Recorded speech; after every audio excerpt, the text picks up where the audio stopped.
I love Egypt team. I Yes. love Mohamed Salah. Yes. I don't have any problems with With Sadio Mane? Sadio Mane. No, He's the best player Liverpool team. So you respect Sadio Mane? Yes. Ok, donc il respecte Koulibaly, Sadio no. Mane. Koulibaly, Mais il doesn't no. respect Koulibaly, mais il est fou. Il m'a dit que Egazi de West Bromwich et Napoli. Oh là là. Salah صوحه خالص. صوحه. Et il m'a dit aussi que El Jazaïr, Algérie, meilleur que Sénégal. Sénégal الجزائر دور الثمانية دور ال 16. What does it mean? يفوزوا يعني يكسبوا.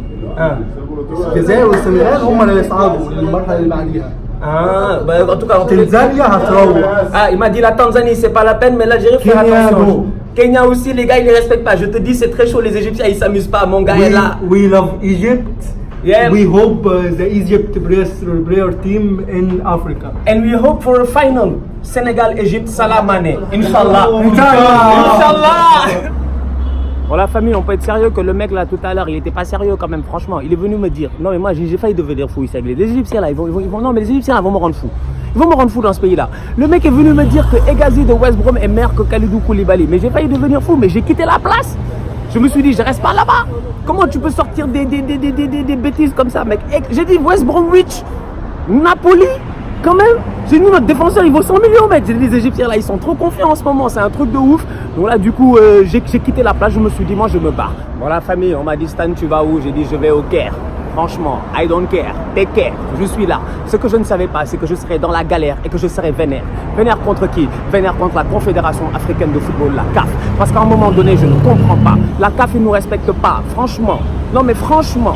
C'est quoi ça, ces bêtises-là de ramener des mecs? Je comprends pas, mec. Ils ont ramené le VAR européen.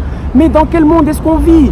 Honnêtement, il y a des choses que franchement, tu réfléchis 10 fois, 20 fois, 30 fois dans ta tête. Tu cogites dans tous les sens, tu comprends pas. Non, sincèrement. Des arbitres européens. Les arbitres européens, en fait, en Afrique, pourquoi on ne se respecte pas? Pourquoi on ne nous respecte pas? Le manque de compétences, il n'est pas là parce qu'il y a de la compétence. Il y a des gens compétents en Afrique. Le problème, c'est que les gens qui nous dirigent ne sont pas compétents. Et au niveau de la CAF, ils ne sont pas compétents. Et j'ai plein de choses à dire. Parce qu'à un moment donné, moi, je me pose certaines questions. Franchement, déjà, quand ils sont passés de 16 à 24, on s'est posé des questions. J'ai dit, les Européens, ça leur a pris 8 ans. 8 ans d'organisation pour passer de 16 à 24. Le travail, ils l'ont fait. En fait, eux, ils font des études, des tout, etc. Ils pensent à certaines choses. Nous, du jour au lendemain, Ahmad est venu nous faire ça. Je vous l'ai dit la dernière fois. Un mec qui a 2 prénoms, Ahmad, moi, je ne lui fais pas confiance. Sincèrement. C'est comme les Jean-Pierre et les Jean-Paul. Je ne leur fais pas confiance, en toute honnêteté. Donc, à un moment donné, il faut qu'on nous respecte. Deuxièmement, pour acheter des billets pour la Coupe d'Afrique, qu'est-ce que tu dois faire? Tu dois aller sur un site internet et les acheter en ligne. Le problème, il est là. C'est que tu ne peux pas acheter tes billets en ligne si tu n'as pas une carte de crédit qui marche avec le site internet. Donc du coup, les gens qui ont des cartes de crédit nord-américaines, etc., ils font comment? Ils font comment? Tu peux avoir $1 million, $1 milliard, tu peux pas acheter de billets. C'est pas sérieux. Franchement. En plus de ça, moi, je veux me plaindre. Je veux appeler un numéro d'assistance. Le numéro, tu peux l'appeler qu'à partir de l'Égypte. Mais c'est quel genre de bêtise, ça?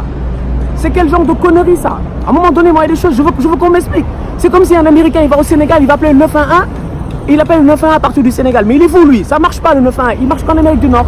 Même principe, même connerie. À un moment donné, j'ai dit aux gens de la CAF, gérez-vous, faites un effort. Parce que ce qui se passe en ce moment, c'est pas normal.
la famille, vous avez vu là, tout de suite là.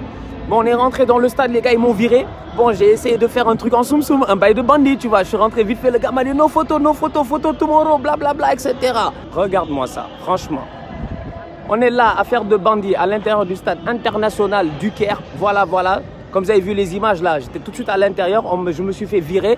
Mais comme j'ai dit, I don't care frère, franchement, pas de passe-presse ou pas, on est là pour se faire plaisir. Bon la famille, vous avez vu là le stade, franchement c'est interdit de rentrer dans le stade avant demain. Stan Diop, j'en ai rien à faire, I don't care, je vous l'ai averti, je suis au Caire. Franchement, je vous avais averti. J'ai vu une petite porte posée sur le côté, il y avait un gardien de sécurité. Non, sincèrement les gars, il y avait un gardien de sécurité. Le gars était en train de fumer sa clope. Dès qu'il s'est levé, un coup il s'est levé pour aller éteindre sa clope, je suis passé derrière. Taf, je suis rentré. Quand je suis rentré, j'ai pu allumer la caméra. J'ai allumé la caméra, j'ai commencé à rentrer tranquillement, tu vois, en mode Zoulou, en mode dangereux, en mode gangster, tu vois ce que je veux dire. Et là derrière, ils m'ont chopé les gars. Ils m'ont jamais, mec, franchement, même mon père, il m'a jamais crié dessus comme ça.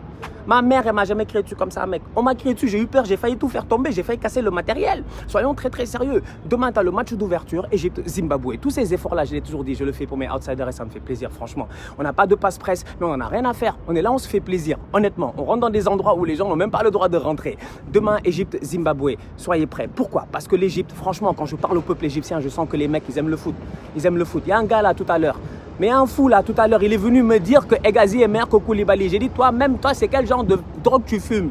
C'est quoi tu bois? Explique-moi. Comment est-ce que Hegazy peut être meilleur que Koulibaly? Franchement, il y a des choses que moi-même je ne comprends pas. Donc du coup, quand je regarde ça, je me dis, les Égyptiens, c'est des fous de football. Ils ne rigolent pas. C'est pas le genre de peuple qui est là à rigoler pour le football. Donc du coup, demain, il va falloir que les mecs sur le terrain, ils fassent le taf. Le coach, il est pas bête. Il est très dangereux. Le coach est venu et il a dit qu'il faut pas mettre de la pression sur Salah.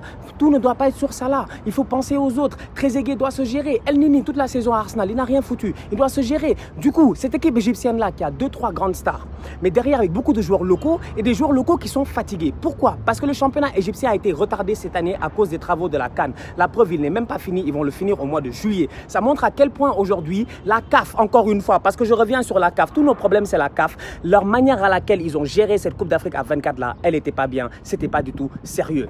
Bon, maintenant, passons au Zimbabwe. Les Zimbabwe, ils ont perdu leur joueur préféré, leur meilleur joueur, leur star, leur Neymar. Le mec qui s'appelle Coutinho, mais c'est le Coutinho du Zimbabwe. Il ne sera pas là au milieu de terrain. Ça risque d'être très compliqué pour cette équipe du Zimbabwe. Et derrière, franchement, je leur souhaite toute la chance du monde. Parce que les Zimbabwe, ils ont joué l'Égypte 2 fois et ils ont perdu 2 fois. 4-2, 2-1, qualification Coupe du Monde 2018. Donc du coup, je me dis derrière, cette équipe du Zimbabwe là, elle va arriver, bon, sans rien à perdre, tu vois, ils vont arriver en mode outsider. Ils doivent tout donner et essayer de gagner ce match-là. Le coach du Zimbabwe, il est venu, il nous a dit qu'il n'a pas peur. Je le comprends. J'aurais dit la même chose, frère. Franchement, tu es à l'extérieur, tu viens jouer un pays chez eux et on sait très bien comment ces Égyptiens là ils sont chauds. Maintenant, si je peux donner espoir au Zimbabwe, je leur dirais quoi? Caire 86, Sénégal, Égypte. Les Égyptiens ils s'en rappellent. On est venu ici et on a gagné. Franchement, on est venu ici et on a gagné les Sénégalais, mais après on a perdu la coupe. Tu sais, nous les Sénégalais c'est toujours comme ça. Bon, en fait, nous on fait semblant seulement. Mais on avait battu l'Égypte en match d'ouverture, Caire 86. L'Égypte à domicile, elle est prenable. Certes, le stade il sera chaud. Il sera chaud bouillant. Hier j'étais chez Orange, j'ai vu à chaque fois que les gars achètent quelque chose, on te donne un t-shirt. Tout le pays sera en rouge demain. Franchement, c'est la Roja City ici. Donc du coup, je me dis, le Zimbabwe n'a rien à perdre. Ils n'ont qu'à venir jouer sans stress, jouer sans complexe. C'est vrai qu'ils ont perdu leur meilleur joueur, c'est dommage, mais il n'y a pas 23 tocards. Franchement, quand même, ils ont pris les 23 meilleurs joueurs du Zimbabwe. Donc, j'ai espoir en eux. D'ici là, on se capte demain pour un nouveau débrief. Ça va être très chaud. J'espère que vous serez là parce que moi, je serai là. Et je continuerai à faire le bandit dans le Caire. En attendant, bon, je fais attention avant qu'on me vire là. Franchement, c'est compliqué. Je vous ai dit, je suis rentré dans le truc. Bye de soum soum. Je suis trop fier de moi, sincèrement. Tous outsiders. La famille, on est là en Égypte avec les pharaons. Comme je dis, on est là avec les pharaons posés. Salam, la famille posée en Égypte avec les pharaons. Le gars, il vient de me proposer un truc. Il m'a dit que si je lui donne le nom et tout, il peut là, tout de suite me dire exactement ma personnalité. On va voir ce que ça va donner. J'ai hâte de voir. On se retrouve tout de suite. Language, STAN. The personality is Caribbean English, translate Arabic. The name in English, name of place, Cairo Tower, and date of day. Ok, donc du coup, le mec, il vient de dire que mon nom en pharaon, c'est ça. Je vous ai dit, depuis que je suis né, je suis un pharaon. Je rigole pas. Tous outsiders.